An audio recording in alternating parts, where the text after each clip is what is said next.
vamos a introducir tres ecuaciones tipo para de alguna manera caracterizar los distintos tipos de problemas que se pueden dar con ecuaciones diferenciales en derivadas parciales.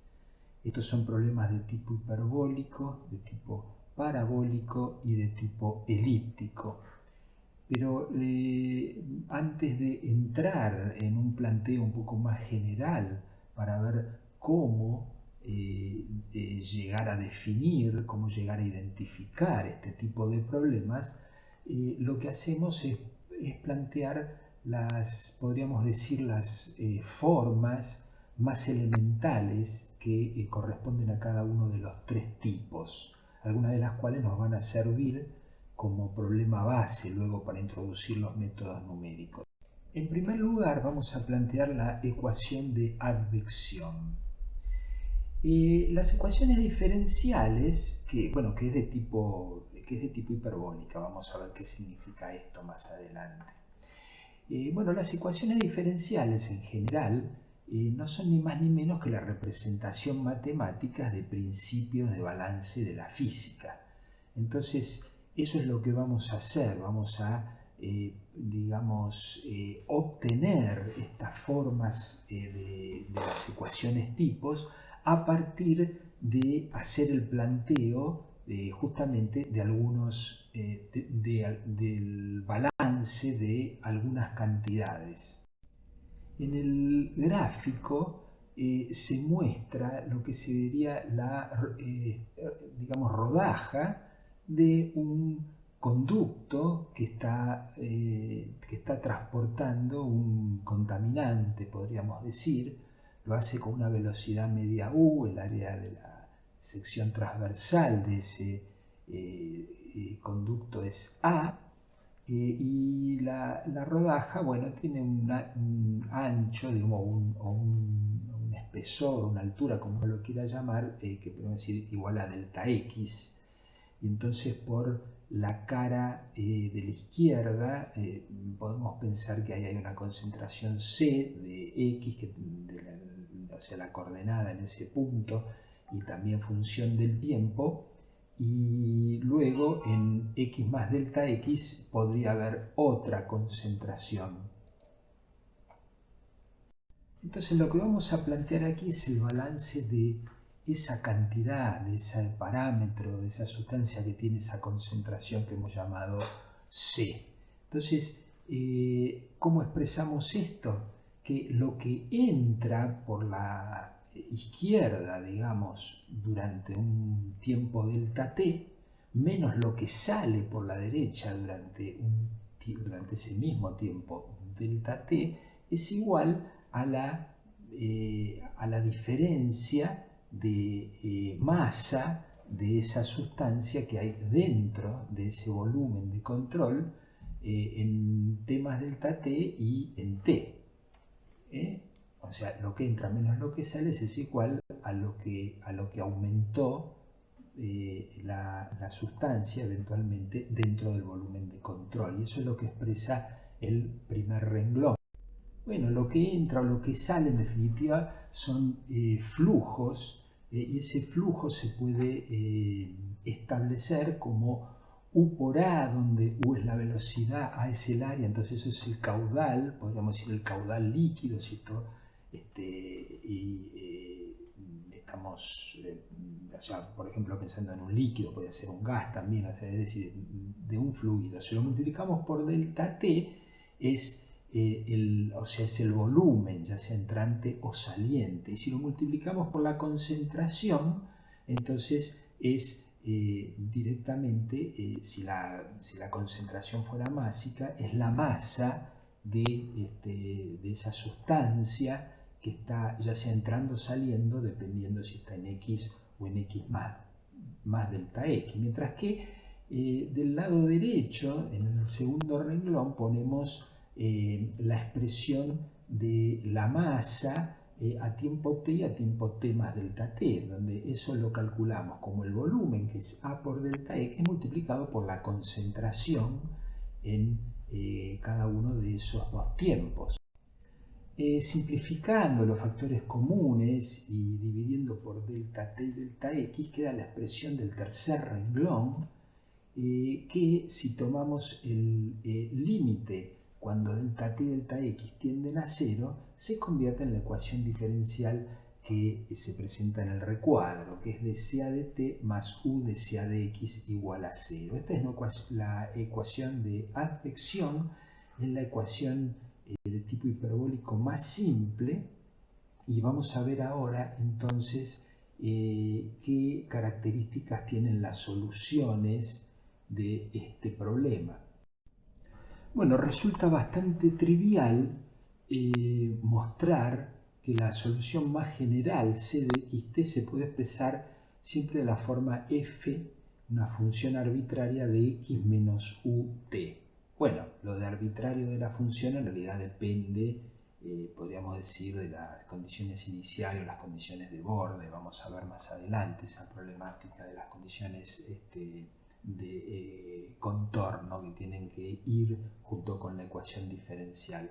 Pero el hecho concreto es que esto significa, si esta es la solución más general, esto significa que no es ni más ni menos que una forma que se traslada sin cambio de forma, justamente, ¿no es cierto? Es una distribución que se traslada sin cambio de forma, tal como se muestra, por ejemplo, en la figura. En ese caso se muestra una distribución tipo campana en dos instantes, y bueno, ahí se ve que digamos, se está trasladando de derecha a izquierda con la celeridad u y mantiene la forma. Entonces, en definitiva, ¿qué es esto? Es una onda. Más específicamente, entonces, es una onda que se traslada en la dirección de las x positivas con celeridad u. Entonces, y como dije antes, sin cambio de forma. Esto quiere decir que no se atenúa ni se amplifica. Bueno, y esto en última instancia, justamente los fenómenos de onda son los que están asociados a lo que matemáticamente se llama este problema hiperbólico, como vamos a analizar más adelante.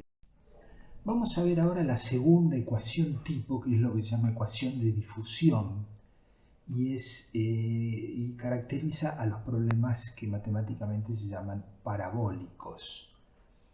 Nosotros lo que vamos a hacer es nos vamos a, digamos, de alguna manera apoyar en la ecuación que hemos obtenido, la ecuación de advección, y para hacer un razonamiento a partir de ella. Aquí ponemos dCA de t más u dCA de x igual a 0 y lo reescribimos de la siguiente forma: dCA de t más de FA de x igual a 0, donde FA es u por c y es lo que es el flujo advectivo, sería el caudal por unidad de área.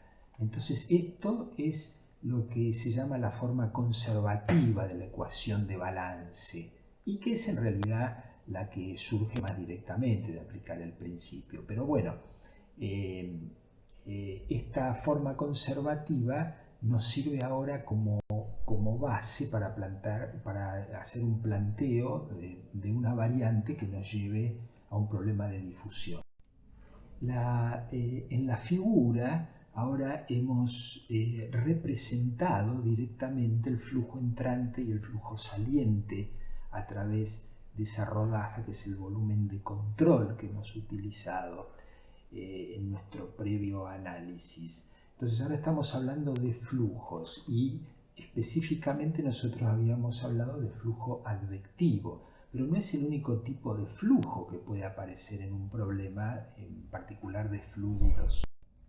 En particular vamos a plantear ahora un flujo difusivo, es decir, aquel que se produce no cuando hay un movimiento macroscópico, es decir, una velocidad de advección u, tal como hemos analizado anteriormente, sino que ahora podemos pensar que en realidad el fluido está quieto, pero que la concentración de la sustancia, del contaminante, no es homogénea a lo largo del conducto.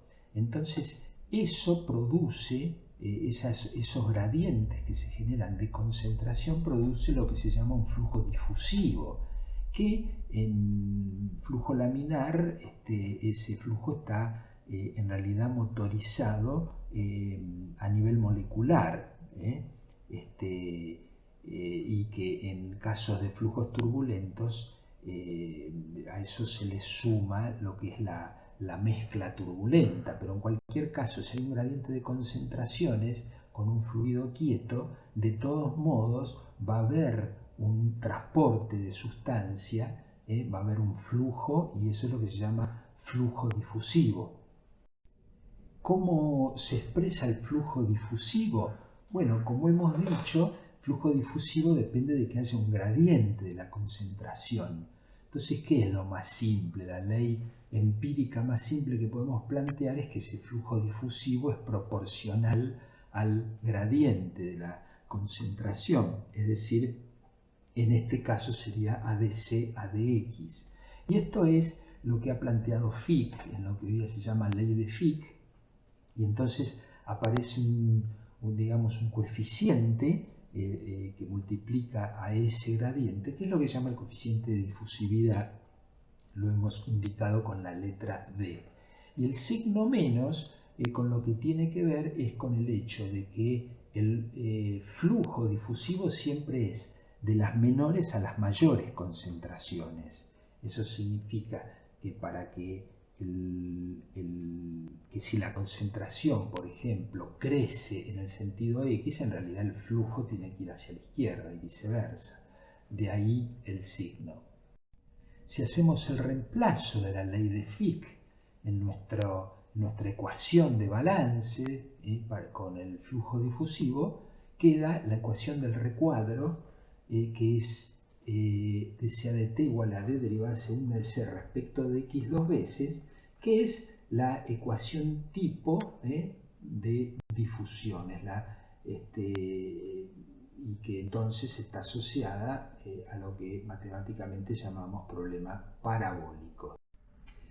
Para tener una idea del tipo de solución de nuestro problema de difusión, de nuestra ecuación parabólica, aquí mostramos la solución para un problema en el cual había, bueno, digamos así, la masa de ese contaminante estaba concentrada en el origen, en el instante inicial, y se lo deja evolucionar, bueno, en un ambiente donde se produce difusión. Y entonces lo que se generan son soluciones del tipo que se muestra ahí, que es como una campana de Gauss o una función error, que depende de x y t en esa combinación, x sobre raíz de dt, ¿sí? Y lo que vamos viendo es lo que hace justamente un proceso de difusión que tiende a suavizar, en este caso siendo un pulso inicial, lo tiende a ir de alguna manera, lo achata y lo expande, y eso lo va a ir haciendo hasta que asintóticamente va a ir tendiendo a cero. En cualquier caso, el proceso de difusión lo que hace siempre, ese suavizado que estamos hablando, actúa muy, muy fuertemente en donde, por ejemplo, para una condición inicial donde existen algunos codos en la distribución, esos codos rápidamente desaparecen y se suavizan. Es decir, el proceso difusivo lo que hace es un gran suavizador, tiende a, digamos, atenuar a suavizar más generalmente esas variaciones bruscas en el trazado, podríamos decir, de la distribución. Ahora nos apoyaremos en esta última ecuación parabólica para marchar hacia nuestra tercera ecuación tipo, que es la ecuación de Laplace representativa de problemas elípticos. Para ello, en primer lugar, vamos a pensar que expandimos un poco el alcance de nuestra formulación del problema a un análisis bidimensional en el espacio. O sea que ahora hay coordenadas x e y, es decir, nos interesa la variación de c no solo en un sentido x, sino también en el sentido transversal a esa dirección que llamamos y. En consecuencia, lo que hacemos es sumarle a esta ecuación el balance de flujo difusivo en la dirección y se convierte en lo que acá estamos mostrando, de c a dt igual a d, y entre paréntesis queda la derivada segunda de c respecto de x dos veces más la derivada segunda de c respecto de y dos veces, suponiendo que la difusividad es la misma en ambas direcciones. Ahora particularizamos esto pensando en una situación estacionaria. Eso quiere decir que se llegó a un cierto equilibrio, digamos, eventualmente dinámico, y entonces no hay más variación en el tiempo, de modo que d c a dt es cero, y lo que nos queda como ecuación, que es justamente la ecuación tipo para el problema parabólico, es la que se muestra en el recuadro, que es la ecuación de Laplace. Entonces, para que quede claro, los problemas elípticos, y en particular esta ecuación de Laplace, están asociados a condiciones estacionarias. Eso es la forma como podríamos llegar a caracterizarlo desde el punto de vista físico. Entonces, tanto el problema hiperbólico como el parabólico representan problemas donde hay evolución. En general lo asociamos con el tiempo, decimos evolución temporal, aunque podría ser una evolución espacial también. Hay algo dinámico, hay algo transitorio. En un problema elíptico, en cambio, ya las cosas están fijas. Es una distribución, digamos, espacial fija. Eso es un estado estacionario.